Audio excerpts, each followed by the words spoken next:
So how much can taxi drivers, yellow cab drivers in San Francisco earn, for example? Yeah, so we've it's gotten pre-Uber and Lyft, people were making, fantastic. I mean, Hmm. 10, $15,000 a month, and they're back to that now. So in February of this year, our top driver made about, let's see, $17,000, Oh and wow, in that's 1 month. February in 1 month. That's now he's the top Hmm. driver. There's a lot of caveats that go with that. He's working. Yeah. He's probably working. Some guys can do that in about 20 days of work a month, but they're Hmm. working long hours. They're sort of picking their shifts. They're taking advantage of all of the different accounts and different opportunities that we provide the drivers. Yeah. Um, so that's, but you can earn up to that much. The most drivers probably earned about 5 grand in Hmm. February, and then you look at August, which is the highest earning month that we have Mm. typically throughout the year.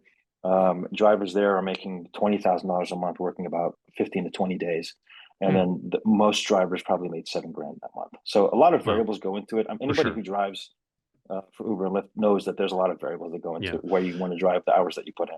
Yeah. Well, one thing that I already appreciate you about, Chris, is you didn't dodge the question, right? It's a tough question to answer, right? Yeah, But it's honestly like it's the thing that everyone wants to know. It's like how much can drivers yeah, make? And so I think I really, like the answer you provide. It's like, hey, if you're a top driver, this is not going to be everyone, right? The earnings potential might be two to yeah. three X, but the average, might be lower, is lower, right? And so I think that's kind of cool. I didn't actually realize that the sort of variability is that high with taxi drivers, very similar to gig drivers. You also mentioned something interesting that I think my audience might like. August is the highest month. Typically, with rideshare, we've actually seen, like, they call it like the summer drop off, right?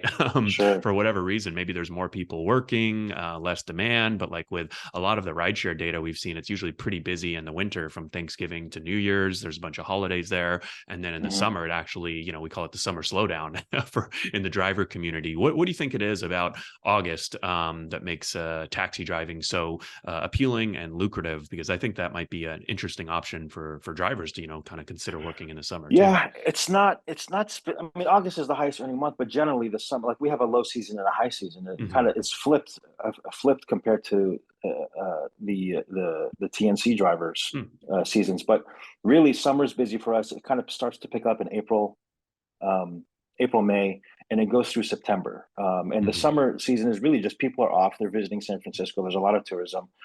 People are traveling a lot. So there's a lot of trips to and from the airport. All of that stuff adds in. And then September and October, you get conference season. So there's a lot of Yeah. conferences that come to San Gotcha. Francisco. Like the week of Salesforce, the revenue for our fleet. This is the revenue sort of calculated on the meter that the drivers Hmm. earn for the fleet went up by about 175,000 just that week.